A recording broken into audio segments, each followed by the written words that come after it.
नमस्कार। आज हम एक बहुत ही दिलचस्प विषय पर बात करने वाले हैं। जी। ये जुड़ा है भारत में सरकारी खरीद फरोख्त के बदलते तरीकों से। हम बात कर रहे हैं गवर्नमेंट ई मार्केट प्लेस यानी जेम पोर्टल की। हाँ, जेम। और खास तौर पर इस पर रजिस्ट्रेशन कैसे होता है, क्या दस्तावेज लगते हैं, इस सब पर हमारे पास एक गाइड भी है, GeM registration documents and process guide. उसी के आधार पर ये चर्चा करेंगे। नमस्ते। और ये जेम पोर्टल सच में एक बड़ा कदम है। आप इसे ऐसे समझ सकते हैं कि ये सरकार का अपना ऑनलाइन बाजार है। ऑनलाइन बाजार जैसे अमेजॉन या फ्लिपकार्ट। हाँ, कुछ वैसा ही, लेकिन ये खास तौर पर सरकारी विभागों, मंत्रालयों और पब्लिक सेक्टर कंपनियों के लिए है। वो यहाँ से अपनी जरूरत का सामान और सेवाएं खरीदते हैं। अच्छा। और दूसरी तरफ ये देश भर के बिजनेसेस के लिए, मतलब छोटे बड़े सभी के लिए, एक सीधा रास्ता है सरकारी खरीदारों तक पहुंचने का। हाँ, ये सीधा रास्ता वाला पॉइंट बहुत अहम है। तो आज की हमारी बातचीत का मकसद यही है कि ये रास्ता बनता कैसे है। जी। अगर कोई व्यापारी जेम पर रजिस्टर करना चाहे तो उसे क्या-क्या तैयारी करनी होगी, कौन से कागजात चाहिए, पूरी प्रक्रिया क्या है, ये समझना है। बिल्कुल। और ये उन सब के लिए बहुत फायदेमंद हो सकता है जो सरकारी सप्लाई चेन का हिस्सा बनना चाहते हैं। सही कहा। सोचिए, मतलब बिना किसी एजेंट या बिचौलिए के आप सीधे सरकारी खरीदारों को अपना सामान बेच पा रहे हैं। एकदम। यही तो जेम का सबसे बड़ा फायदा है, पारदर्शिता और सीधा संपर्क। सुनने में तो ये बहुत अच्छा लग रहा है। तो चलिए थोड़ा और गहराई में जाते हैं। आपने कहा ये सरकारी खरीद का ऑनलाइन जरिया है, पर ये पुराने तरीकों से अलग कैसे है? क्या खास बात है इसकी? देखिए, सबसे बड़ा फर्क है ट्रांसपेरेंसी और एफिशिएंसी में, मतलब पारदर्शिता और तेजी। अच्छा। पूरी प्रक्रिया पूरी तरह से डिजिटल है। टेंडर निकालना, बोली लगाना, ऑर्डर देना, यहाँ तक कि पेमेंट भी सब ऑनलाइन होता है। सब कुछ ऑनलाइन। और दूसरा, हर चीज का एक डिजिटल रिकॉर्ड रहता है, तो जवाबदेही भी बढ़ती है। टेक्नोलॉजी का इस्तेमाल इसे काफी तेज बना देता है। और व्यापारियों के लिए ये सिर्फ बेचने की जगह नहीं है, ये सरकारी सिस्टम में एक रजिस्टर्ड, भरोसेमंद वेंडर बनने का भी मौका है। अच्छा, मतलब एक तरह से सरकारी इकोसिस्टम में एंट्री का गेटवे है ये। बिल्कुल। इससे फिर आगे बड़े सरकारी टेंडर में हिस्सा लेने का रास्ता भी खुलता है। ये तो दिलचस्प है। चलिए अब आते हैं उस मुद्दे पर जिसका सबको इंतजार रहता है कि इस गेटवे की चाबियां क्या हैं, मतलब कौन से दस्तावेज बिल्कुल जरूरी हैं। हमारे सोर्स में पूरी लिस्ट है। पहला नाम है आधार कार्ड। अब एक पर्सनल आईडी की सरकारी पोर्टल पर क्या जरूरत? देखिए, आधार कार्ड यहाँ पहचान कंफर्म करने के लिए, वेरिफिकेशन के लिए। वेरिफिकेशन किसका? जो व्यक्ति रजिस्टर कर रहा है, चाहे वो मालिक हो या कंपनी का कोई प्रतिनिधि, जब वो रजिस्टर करता है तो उसके आधार से जुड़े मोबाइल नंबर पर ओटीपी आता है। अच्छा, ओटीपी वाला सिस्टम। हाँ, इससे पक्का होता है कि सही व्यक्ति ही रजिस्टर कर रहा है। ये सिक्योरिटी की पहली लेयर है, समझ लीजिए। ठीक है, ये तो समझ आया, सिक्योरिटी और आइडेंटिटी के लिए। अगला है पैन कार्ड। ये तो खैर हर जगह लगता है आजकल। जेम में इसका क्या खास रोल है? पैन कार्ड आपके बिजनेस की फाइनेंशियल आइडेंटिटी है, टैक्स वगैरह के लिए। चाहे आप अकेले बिजनेस कर रहे हो, मतलब प्रोप्राइटरशिप, या फिर आपकी कंपनी हो, पार्टनरशिप हो, पैन कार्ड तो चाहिए ही। सबके लिए जरूरी? हाँ, सबके लिए। ये टैक्स कंप्लायंस पक्का करता है और आपके बिजनेस की पहचान भी कंफर्म करता है। जेम पर आपकी प्रोफाइल पैन डिटेल से जुड़ी होती है। समझ गया। अब एक पॉइंट है जहां लोग अक्सर कंफ्यूज होते हैं, उद्योग रजिस्ट्रेशन या जीएसटी सर्टिफिकेट। क्या दोनों चाहिए या कोई एक काफी है, और ये हैं क्या? हाँ, ये अच्छा सवाल है। यहाँ थोड़ा ध्यान देना होगा। अगर आपका बिजनेस एमएसएमई है, मतलब माइक्रो, स्मॉल या मीडियम एंटरप्राइज, हाँ, एमएसएमई सुना। तो आपके पास उद्योग आधार या आप जिसे उद्यम रजिस्ट्रेशन कहते हैं, वो सर्टिफिकेट होना चाहिए। अच्छा, एमएसएमईज के लिए उद्योगम सर्टिफिकेट। जी, इससे न सिर्फ ये पता चलता है कि आप एमएसएमई हैं, बल्कि आपको जेम पर एमएसएमईज के लिए जो खास फायदे हैं वो भी मिल सकते हैं, जैसे कुछ खरीद में प्राथमिकता या फीस में छूट वगैरह। ओ, तो इसके फायदे भी हैं। हाँ, और अगर आप एमएसएमई नहीं हैं या थोड़े बड़े व्यापारी हैं, तो फिर आपके लिए जीएसटी नंबर अनिवार्य है। तो मतलब या तो उद्योगम या फिर जीएसटी, दोनों नहीं? आमतौर पर एक ही चाहिए होता है। आपके बिजनेस कैटेगरी के हिसाब से पोर्टल को बस आपकी कंपनी की कानूनी स्थिति और स्केल का प्रूफ चाहिए। तो एमएसएमई है तो उद्योग उद्यम, नहीं तो जीएसटी। ये क्लियर हुआ। मतलब एमएसएमई होना यहाँ फायदेमंद भी हो सकता है। पूछा, अब बिजनेस है तो पैसों का लेन देन तो होगा ही, उसके लिए बैंक खाते की डिटेल्स क्यों चाहिए, कैंसिल चेक वगैरह। बिल्कुल। आप जेम के जरिए जो भी बेचेंगे उसका पेमेंट सीधे आपके बैंक अकाउंट में आएगा। Direct payment? हाँ, डायरेक्ट। इसके लिए आपको अपने बिजनेस का करंट अकाउंट का प्रूफ देना होता है। वो कैंसिल चेक की कॉपी हो सकती है या पासबुक के पहले पेज की फोटो या फिर बैंक स्टेटमेंट। इससे पक्का होता है कि पैसा सही जगह सही वेंडर को जा रहा है, सुरक्षित तरीके से। ठीक है, अब आते हैं उस दस्तावेज पर जो थोड़ा टेक्निकल लगता है, डिजिटल सिग्नेचर सर्टिफिकेट, DSC, वो भी क्लास 3 का। सोर्स कहता है ये अनिवार्य है। ये इतना जरूरी क्यों है? क्या इसके बिना रजिस्ट्रेशन नहीं हो सकता? देखिए, DSC बहुत बहुत जरूरी है और हाँ, क्लास 3 का ही चाहिए। इसके बिना GM पर आप पूरी तरह से एक्टिव नहीं हो सकते। पूरी तरह एक्टिव नहीं मतलब ये आपकी ऑनलाइन दुनिया में डिजिटल पहचान और साइन की तरह है। क्लास 3 सबसे सिक्योर माना जाता है। अच्छा। GM पोर्टल पर अपनी प्रोफाइल फाइनल सबमिट करने के लिए और सबसे जरूरी, किसी भी सरकारी टेंडर या बोली जिसे बिड कहते हैं, उसमें हिस्सा लेने के लिए ये अनिवार्य है। वो टेंडर भरने के लिए? हाँ, ये पक्का करता है कि पोर्टल पर जो भी एक्शन हो रहा है, खासकर पैसे से जुड़ा, वो ऑथराइज्ड व्यक्ति ही कर रहा है। इसे आप अपनी कंपनी की डिजिटल मोहर समझ सकते हैं। इसके बिना आप सिर्फ चीजें देख सकते हैं, बेच नहीं सकते, टेंडर नहीं भर सकते। अरे वाह, ये तो वाकई बहुत जरूरी चीज है। मतलब सिर्फ रजिस्ट्रेशन नहीं, असली काम के लिए DSC चाहिए। ये ध्यान रखना होगा। अच्छा, अगला है मोबाइल नंबर और ईमेल ID। ये तो आजकल हर जगह मांगते हैं। हाँ, और जेम पर भी ये उतना ही जरूरी है।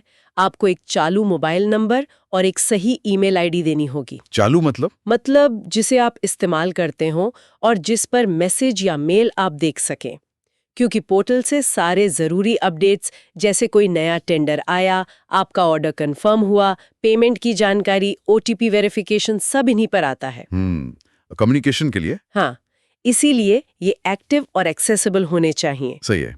फिर आती है व्यापार की जानकारी। इसमें क्या क्या बताना होता है? इसमें आपको अपनी कंपनी या फर्म का पूरा नाम, उसका टाइप क्या है, प्राइवेट लिमिटेड है, पार्टनरशिप है या अकेले चला रहे हैं, सोल प्रोप्राइटरशिप, ये सब बताना होता है। और साथ में ये भी कि आप किस तरह के प्रोडक्ट या सर्विस जेम पर बेचना चाहते हैं।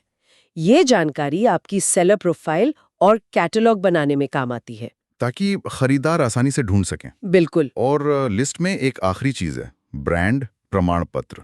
ये क्या भला है और क्या ये सबके लिए है? नहीं, ये सबके लिए नहीं है। ये सिर्फ उन विक्रेताओं के लिए है जो किसी और का ब्रांडेड सामान बेचना चाहते हैं।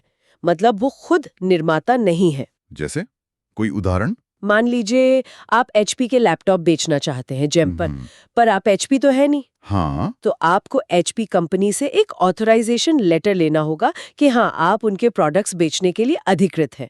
इसे OEM ऑथराइजेशन कहते हैं।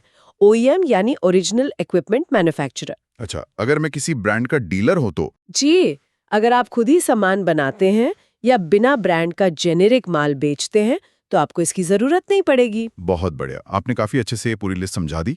तो ये तो हो गए दस्तावेज। अब मान लीजिए किसी ने ये सब इकट्ठा कर लिए, इन्हें पोर्टल पर डालने का भी कोई तरीका होगा? मतलब साइज, फॉर्मेट का कोई चक्कर? हाँ बिल्कुल, सोर्स में भी इसका जिक्र है। ज्यादातर डॉक्यूमेंट्स जैसे Aadhaar, PAN, bank proof, GST certificate वगैरह आपको PDF या JPEG फॉर्मेट में अपलोड करने होते हैं। अच्छा। और हर फाइल का एक मैक्सिमम साइज लिमिट भी होता है, जो अक्सर 2 MB के आसपास रहता है। 2 MB? हाँ, और सबसे जरूरी बात, जो भी स्कैन कॉपी आप अपलोड करें वो एकदम साफ होनी चाहिए, पढ़ने में आनी चाहिए। धुंधली या कटी हुई कॉपी रिजेक्ट हो सकती है। और वो DSC का क्या? आपने कहा था वो डिजिटल मोहर जैसा है, उसे कैसे अपलोड करते हैं? हाँ, ये अच्छा सवाल है।